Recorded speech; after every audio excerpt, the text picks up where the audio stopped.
Dear student, I hope आप सभी स्वस्थ होंगे, मस्त होंगे और आपकी बोर्ड एग्जाम की तैयारी भी अच्छी ढंग से चल रही होगी। तो आज इस वीडियो में हम देखेंगे क्लास 12 केमिस्ट्री के जो 5 महत्वपूर्ण अभिक्रियाएं देखेंगे, जो बोर्ड एग्जाम की दृष्टि से जो भी ये हम 5 इम्पोर्टेंट अभिक्रियाएं बताएंगे, ये बेहद इम्पोर्टेंट है और ये हर साल किसी न किसी सेट में आप लोगों को ये देखने को जरूर मिलेंगी और ये ज़रूर ही जो है हर साल जो है किसी न किसी सेट में आते हैं और ये पूछी गई अभिक्रियाएं हैं। तो चलिए देखते हैं, बहुत ही इम्पोर्टेंट अभिक्रियाएं हैं। तो जो है आप लास्ट तक बने रहिएगा इस वीडियो में। तो चलिए देखते हैं, जो पहली अभिक्रिया है ऊर्ज अभिक्रिया। तो ऊर्ज अभिक्रिया क्या है?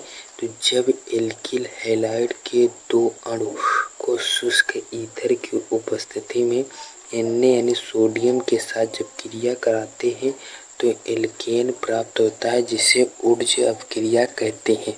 तो जब इसमें ये जो हमने एक डिफिनेशन लिखी है, तो इसमें क्या कह रहा है, जब एल्किल हैलाइड के 2 अणु, तो हम जो है एल्किल हैलाइड के 2 अणु ले लेंगे CH3Cl और 2 अणु बता रहा है तो ये CH3Cl।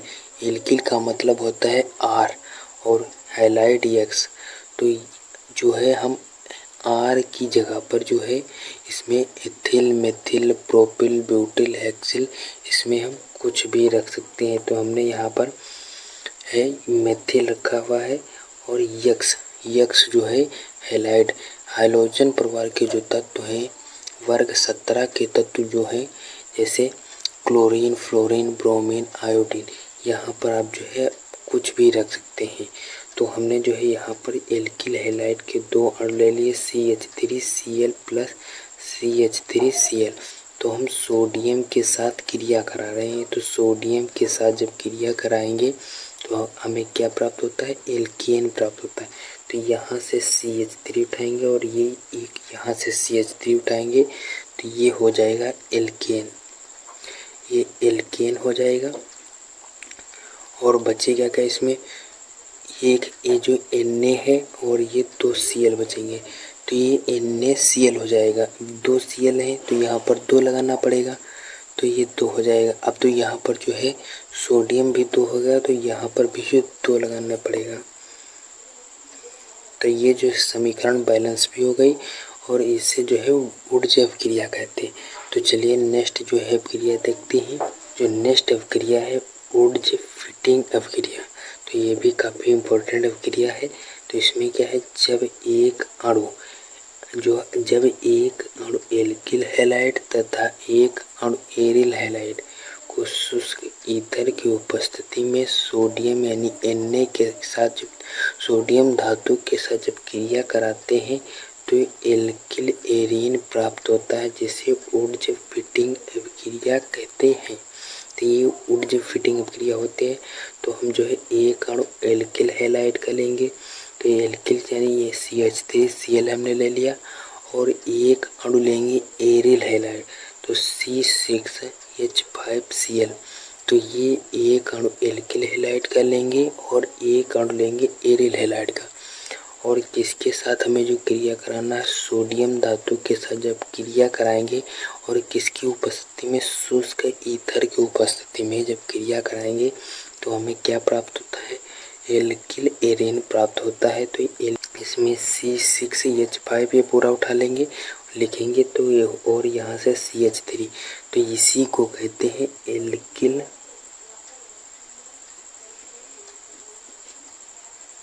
Alkyl arene.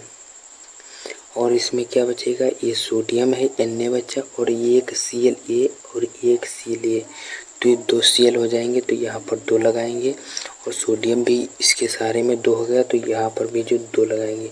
अब ये समीकरण बैलेंस हो गई और इसी को जो हम ऊर्ज फिटिंग अभिक्रिया कहते हैं। तो अब चलिए नेक्स्ट अभिक्रिया देखते हैं। नेक्स्ट अभिक्रिया है कैन-जारो अभिक्रिया। तो ये भी काफ़ी इम्पोर्टेंट अभिक्रिया है। तो इसमें क्या है, जब फॉर्मेल्डिहाइड की क्रिया NaOH यानी सोडियम हाइड्रोक्साइड से जब कराते हैं तो मेथिल एल्कोहल तथा सोडियम फॉर्मेट प्राप्त होता है या बनता है। तो हम जो है फॉर्मेल्डिहाइड, तो यहाँ पर जो है फॉर्मेल्डिहाइड ये लिखा हुआ है HCHO। जो CH होता है एल्डिहाइड ग्रुप होता है, और तो ये हो जाएगा फॉर्मेल्डिहाइड प्लस, और किसके साथ जब क्रिया करानी है, सोडियम हाइड्रोक्साइड NaOH के साथ जब क्रिया कराएंगे तो मेथिल एल्कोहल, तो CH3OH। तो ये मेथिल एल्कोहल का फार्मूला होता है CH3 हो गया मेथिल, और OH लगा देंगे, OH ग्रुप लगाएंगे तो एल्कोहल हो जाता है। तो ये मेथिल एल्कोहल हो गया। हम इसमें लिखे दे रहे हैं, आप जो है उसमें तो लिखा ही है, तो हम इसमें लिखे दे रहे हैं, इसमें आपको आसान हो जाएगा। तो ये मेथिल एल्कोहल, और क्या प्राप्त होता है, सोडियम फॉर्मेट। सोडियम जो है Na हो गया सोडियम, और HCOO, इसको जो है हम फॉर्मेट पढ़ते हैं, तो ये हो जाएगा सोडियम फॉर्मेट। तो ये हो जाता है सोडियम फॉर्मेट। अब ये जो समीकरण है ये बैलेंस नहीं है, तो इसको बैलेंस करने के लिए जो सबसे पहले इसमें देखिए, इसमें क्या है, ये देखिए एक जो C यहाँ पर है, एक C, तो 2 C यानी कि जो कार्बन है 2 है, तो इसमें जो एक है तो यहाँ पर हम जो है 2 से 2 लगाएंगे। अब यहाँ पर देखिए कार्बन बैलेंस हो गया, और जो हाइड्रोजन देखिए कितने हैं, ये 3 3 2 5 हाइड्रोजन है। हाइड्रोजन इधर भी जो है 4 1 5 हाइड्रोजन इधर भी बैलेंस है। और क्या है इसमें, ऑक्सीजन, ऑक्सीजन कितना है, तो ऑक्सीजन है 2 1 3, तो ऑक्सीजन है तो ये हो जाएगा 2, इधर ऑक्सीजन है 1 3। हाँ, ये जो बैलेंस हो गई, ये समीकरण जो है ये बैलेंस है। तो ये जो है अपक्रिया कौन सी अपक्रिया कहलाती है, कैन-ज़ारो अपक्रिया। तो ये बेहद इम्पोर्टेंट है। आप जो है इसकी डिफिनीसन, अगर आप जो है डिफिनीसन चाहे भले ना लिखिए, ये आपको जो है इतना तिकड़म जो है भले मत लिखे, लेकिन जो है आप जो है ये समीकरण लिख देंगे, आपको पूरे नंबर मिल जाएंगे। तो अब चलिए नेक्स्ट अपक्रिया देखते हैं। नेक्स्ट अपक्रिया है स्मिट अपक्रिया, तो ये भी काफ़ी इम्पोर्टेंट अपक्रिया है। तो इसमें क्या है, जब एसिटिक अम्ल की क्रिया हाइड्रोजोइक अम्ल के साथ जब कराते हैं तो मेथिल एमीन बनता है, तो इस अपक्रिया को स्मिट अपक्रिया कहते हैं। तो जो है इसमें एसिटिक अम्ल यानी कि जो है सिरके का जो फार्मूला होता है CH3COOH, एसिटिक अम्ल की जब क्रिया हम हाइड्रोजोइक अम्ल का फार्मूला क्या होता है N3H। ये फार्मूले जो हैं, आप जो है फार्मूले याद रखिए। हमने जो है पिछली वीडियो में हमने जो है फार्मूले का जो एक वीडियो बनाए हैं, इसकी लिंक जो है हम डिस्क्रिप्शन में दे देंगे। आप जो है वहाँ से जो है 10 इम्पोर्टेंट हमने उस वीडियो में फार्मूले आप लोगों को बताए हैं, तो उसमें जो है आप वहाँ से जाकर फार्मूले की वीडियो जो है वो देख लीजिएगा। इससे जो है आपके फार्मूले अगर आपको पता होंगे तो ये अपक्रियाएँ कुछ भी नहीं है, आपको जो है तुरंत फटाफट बैलेंस हो जाएंगी, और इसमें आपको कोई दिक्कत भी नहीं होगी। तो इसमें जो है चलिए देखते हैं इसमें अपक्रिया में। तो एसिटिक अम्ल की क्रिया हम किसके साथ कराएंगे, तो हाइड्रोजोइक अम्ल के साथ जब क्रिया कराते हैं तो मेथिल एमीन प्राप्त होता है। CH3 होता है, इसको मेथिल पढ़ते हैं, और NH2 हो जाएगा, ये एमीन हो जाता है। तो मेथिल एमीन हो गया। तो इसमें जो है CH3 ये यहाँ से उठा लिया है हमने, और N रो एक HA और एक HA, तो NH2 हो गया।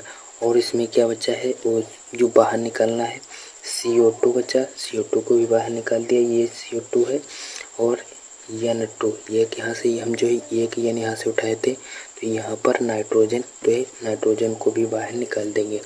तो ये जो है आपकी अपक्रिया जो हो जाती है स्मिट अपक्रिया हो जाती है।